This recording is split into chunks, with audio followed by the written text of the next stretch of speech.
নির্বাচনের পুরো ফলাফল বাতিল। এই নির্বাচন দেশ এবং বিদেশে গ্রহণযোগ্য হবে না। সরকার যেখানে চেয়েছে শুধুমাত্র সেখানে ভোট সুষ্ঠু হয়েছে। ভোট সঠিক হয়নি, ভোটে কারচুপি হয়েছে, ফলাফল প্রভাবিত হয়ে গেছে, সেটা পুনর্বিবেচনা করে দেখতে পারে।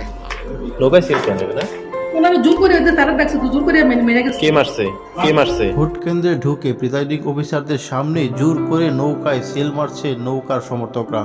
অপরদিকে বিভিন্ন কেন্দ্রে শিশুদের দ্বারা ভোট দেওয়া হয়েছে। আবার বিভিন্ন কেন্দ্রে দেখা যাচ্ছে ব্যালট পেপার আগে থেকেই নৌকায় সিল মারা।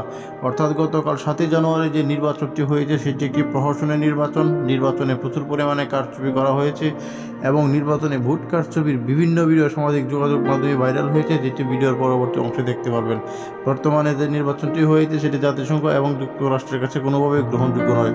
প্রিয় দর্শক, বিস্তারিত ভিডিও সামনে রয়েছে, তাই না টেনে দেখতে থাকুন। নতুন হলে সাবস্ক্রাইব করে পাশে থাকা বেল বাটনটিকে অন করে একটি লাইক দিয়ে দেখতে থাকুন সম্পূর্ণ ভিডিওটি। বিশ্ব গণমাধ্যমে বাংলাদেশের সাধারণ নির্বাচনের খবর গুরুত্ব দিয়ে তুলে ধরা হয়েছে। ভারতীয় গণমাধ্যম হিন্দুস্তান টাইমস বলছে 2018 সালের নির্বাচনে 80% বেশি ভোট পড়লেও এবার নির্বাচন শেষ হওয়ার 1 ঘন্টা আগ পর্যন্ত 27.17% ভোট পড়ে। পাকিস্তানের গণমাধ্যম ডন বলছে বিরোধীদের বয়কটের নির্বাচনে বাংলাদেশের প্রধানমন্ত্রী শেখ হাসিনা ভোট দিয়েছেন। মার্কিন গণমাধ্যম অ্যাসোসিয়েটেড প্রেসের রিপোর্ট বলছে বিরোধীদের বয়কট ও সংঘর্ষের মধ্যে বাংলাদেশের ভোটাররা ভোট দিয়েছেন। রয়টার্স বলছে শেখ হাসিনাকে ক্ষমতায় রাখার নির্বাচনে ভোটার উপস্থিতি কম। ব্রিটিশ গণমাধ্যম বিবিসি বলেছে কম ভোটার উপস্থিতিতে শেষ হলো বাংলাদেশের সাধারণ নির্বাচনের ভোট গ্রহণ।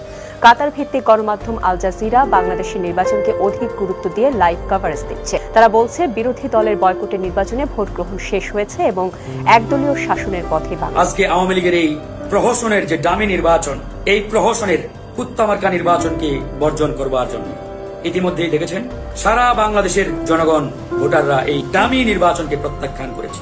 কোন কেন্দ্রে আমরা দেখি নাই 10% ভোটার উপস্থিত হয়েছে। এই প্রহসনের নির্বাচনকে এতটাই ঘৃণা করে প্রত্যাখ্যান করেছে যে ভোট কেন্দ্রে মানুষের পরিবর্তে আমরা দেখেছি অসংখ্য ভোট কেন্দ্রে গরু, ছাগল, কুত্তা, বিড়াল দৌড়াদৌড়ি করছে, মানুষ যায় না।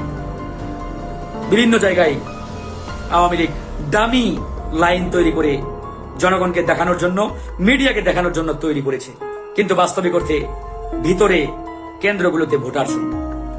এই দামি লাইন তৈরি করতে গিয়ে খিচুড়ি পার্টি, বিরিয়ানির পার্টির আয়োজন করা হয়েছে। সেই খিচুড়ি বিতরণ করতে গিয়ে, বিরিয়ানি বিতরণ করতে গিয়ে হুলস্থুল কাণ্ড, মারামারি, কাটাকাটি, হানাহানি, বেশ কয়েকজন নিহত হয়েছে, অসংখ্য মানুষ আহত হয়েছে। আজকে এই আওয়ামী লীগের একতরফা প্রহসনের দামি নির্বাচন করবার কারণে সারা দেশ থেকে আমাদের কাছে হাজার হাজার ফুটেজ আসছে, লাইভ ভিডিও, সচিত্র ডকুমেন্টস প্রমাণ সহ আমরা হাতে পেয়েছি। আপনারাও দেখেছেন যে সকল গণমাধ্যম আজকে সাহসের সাথে সুদৃঢ় চিত্তে বলিষ্ঠ ভূমিকা পালন করেছেন, তাদেরকে আমরা স্যালুট জানাই। বাংলাদেশে যে সময়ে আরেকটি সাধারণ নির্বাচনের নাটক করা হলো, সেই সাধারণ নির্বাচনটি কোন রকমের বিরোধী দলের অংশগ্রহণ ছাড়া শুধুমাত্র আওয়ামী লীগের একতরফা একটা নির্বাচন হয়েছে। বাংলাদেশে আজকে যেসব তরুণের বয়স 35 বছর বা তার চেয়ে কম, যারা নতুন করে ভোটার হয়েছেন, যারা কখনো কোনো সাধারণ নির্বাচনে ভোট দেননি, তারা অনেক স্বপ্ন নিয়ে অপেক্ষায় ছিলেন এই দেশ গঠনের সাথে তারা তাদের সিদ্ধান্ত জানিয়ে তাদের পছন্দনীয় সরকারকে নির্বাচিত করবেন। কিন্তু এই আওয়ামী লীগকে যারা জানেন না, যে প্রজন্ম, তাদেরকে খুব ভালোভাবে চিনিয়ে দিল আওয়ামী লীগ তার যাত্রা। কারণ আওয়ামী লীগ 1974 সালে সকল দলকে নিষিদ্ধ করে বাকশাল প্রতিষ্ঠা করেছিল এবং তারা বলেছিল যে বাকশালের অধীনে আবার নির্বাচন কিভাবে হবে।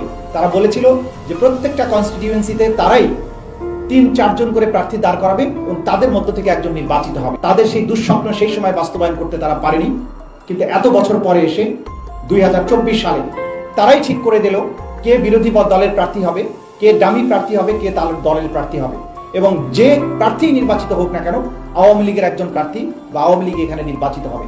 এইটা হচ্ছে আওয়ামী লীগের গণতন্ত্রের কনসেপ্ট। এই ধরনের গণতন্ত্রই তারা বাংলাদেশে চায়। সুতরাং এই জাতির কাছে আমাদের বক্তব্য হচ্ছে, এই কথিত নির্বাচনের নামে রাষ্ট্রের টাকা শ্রাদ্ধ করে তারা বাংলাদেশের সার্বভৌমত্ব এবং গণতন্ত্রকে শহীদ ফেলানির মতো সীমান্তের কাঁটাতারে তারা ঝুলিয়ে দিয়েছে। আজকে 7 জানুয়ারি ফেলানি দিবসের সাথে একাকার হয়ে গেছে বাংলাদেশের গণতন্ত্রকে আওয়ামী লীগ কাঁটাতারে ঝুলিয়ে দিয়েছে।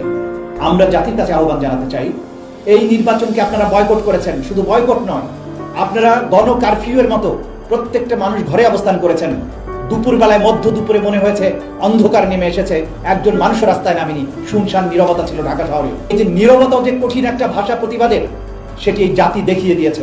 শুধুমাত্র নির্লজ্জ আওয়ামী সুবিধাভোগী কিছু মানুষ ভোট কেন্দ্রে গিয়েছে, যেখানে আগের রাতেই ব্যালট বইগুলোকে সিল মেরে, নৌকা মার্কায় সিল মেরে ভরাট করে রাখা হয়েছে, বা সেই বইগুলোকে উপস্থাপন করা হয়েছে, কারো সিল মারার কোনো সুযোগ সেখানে ছিল না। এটা তাদের চিরাচরিত অভ্যাস।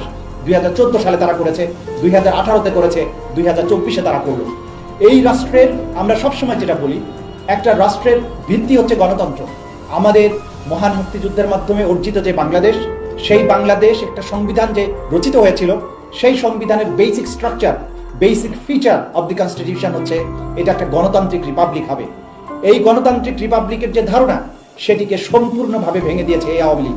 সুতরাং এই যে আগামী প্রজন্ম, তাদের কাছে আমাদের আহ্বান থাকবে, এই দলকে আপনারা চিনে নিন, এবং বাংলাদেশে এই গণতন্ত্রহীনতা কিন্তু আমরা সহ্য করব না। বাংলাদেশের তরুণ প্রজন্মের কাছে বিশেষ করে আমাদের আহ্বান থাকবে যে আপনারা এই জাতির ভবিষ্যৎ এই সমস্ত লুটেরাদের হাতে চিরদিনের জন্য ছেড়ে দিতে পারেন না। এই জাতির ভাগ্যকে আমাদের নিজেদেরকেই পরিবর্তন করতে হবে। আমরা আরেকটি শিক্ষাও পেয়েছি, কোনো বিদেশি শক্তি কিন্তু আপনার জাতির ভাগ্য এসে গড়ে দেবে না। আপনার বন্ধুরা আপনাকে সাহায্য করতে পারে, কিন্তু আপনার ভাগ্য আপনাকেই গড়তে হবে। আজকে বাংলাদেশের সকল রাজনৈতিক শক্তির কাছে আমাদের আহ্বান যে আপনারা এই অপশক্তি, যারা অবৈধভাবে ক্ষমতাকে আরেকবার লুণ্ঠন করলো, তারা যাতে একদিনও এই অবৈধভাবে ক্ষমতায় থাকতে না পারে, তার জন্য কার্যকর আন্দোলন গড়ে তুলুন। এবং সেই আন্দোলন বৈজ্ঞানিক পদ্ধতিতে, প্রজ্ঞার সাথে, সাহসিকতার সাথে, দেশপ্রেমের সাথে আমাদেরকে গড়ে তুলতে হবে। আমাদের অন্য কোনো শক্তির উপরে নির্ভর করে চলবে না। পাশাপাশি এটা মনে রাখতে হবে যে আওয়ামী লীগ এই কাজগুলো করেছে, তাদের বিদেশি দু একজন প্রভু আছে, তাদের সহযোগিতা নিয়ে। এটাও জাতির সামনে আমাদেরকে পরিষ্কার করতে হবে। আজকে এই জাতির সামনে আমাদের একটা শোকাবহ দিন হিসাবে আমরা এটাকে স্মরণ করছি। এই সার্বভৌমত্ব রক্ষার যে লড়াই, এবি পার্টি এই লড়াইয়ে আছে, আগামী দিনের সামনে থেকে নেতৃত্ব দেবে। আমরা বাংলাদেশের গণতন্ত্র পুনরুদ্ধার করেই ছাড়বো। জাতির ভবিষ্যৎ আমরা কিছু সুবিধাভোগী লম্পট লুটেরাদের হাতে কখনোই ছেড়ে দেব না। প্রিয় দর্শক মণ্ডলী, সম্পূর্ণ ভিডিওটি দেখলেন। ভিডিও সম্পর্কে আপনার মূল্যবান মতামতটি অবশ্যই কমেন্ট করে জানিয়ে দেবেন। জাতীয় সংসদ নির্বাচন 7ই জানুয়ারি অনুষ্ঠিত হয়েছে এবং নির্বাচনের পরপরই এই নির্বাচনের সুষ্ঠু, নিরপেক্ষতা, সবদলের অংশগ্রহণমূলক এবং এই নির্বাচনের গ্রহণযোগ্যতা নিয়ে দেশীয় গণমাধ্যম, সোশ্যাল মিডিয়া এবং আন্তর্জাতিক গণমাধ্যম সহ প্রায় বিশ্বের বিভিন্ন জায়গায় আলোচনা এবং সমালোচনা হচ্ছে। দেখা যাচ্ছে বিভিন্ন কেন্দ্রে আগে থেকেই ব্যালটে নৌকায় সিল মারা, আবার কোথাও শিশু ভোটাররা ভোট দিচ্ছেন, আবার কোথাও নির্বাচনে নৌকার এজেন্ট ছাড়া অন্য কোনো এজেন্টকে থাকতে দেওয়া হচ্ছে না। অর্থাৎ সব কিছু মিলিয়ে নির্বাচনটি একটি কারচুপিপূর্ণ নির্বাচন হয়েছে এবং সেখানে অত্যন্ত সুচারুভাবে একটি সুন্দর পরিকল্পনার মাধ্যমে আওয়ামী লীগ সরকার ভোট ডাকাতি করে আবারও ক্ষমতায় টিকে গেছে। কিন্তু এই নির্বাচনটি কি আন্তর্জাতিক মহলে শেষ পর্যন্ত গ্রহণযোগ্য হবে কিনা সেটি দেখার বিষয়। যদি সেটি জাতিসংঘ এবং আমেরিকা যুক্তরাষ্ট্র, ইউরোপীয় ইউনিয়ন সহ বিশ্বের ক্ষমতাধর দেশগুলো মেনে না নেয়, তাহলে বর্তমান সরকারের অবস্থা কী হতে পারে বলে আপনি মনে করেন তা অবশ্যই কমেন্ট সেকশনে জানাবেন। এছাড়া নৌকার 200 বেশি আসন পাওয়া এবং জাতীয় পার্টির উপর ভর করে নির্বাচনে গেলেও শেষ পর্যন্ত জাতীয় পার্টিকে বিদায় করে দেওয়ার ব্যাপারে আপনার মূল্যবান মতামত জানাতে পারেন কমেন্ট সেকশনে। প্রিয় দর্শক, এখনকার মতো বিদায় নিচ্ছি। আল্লাহ হাফেজ।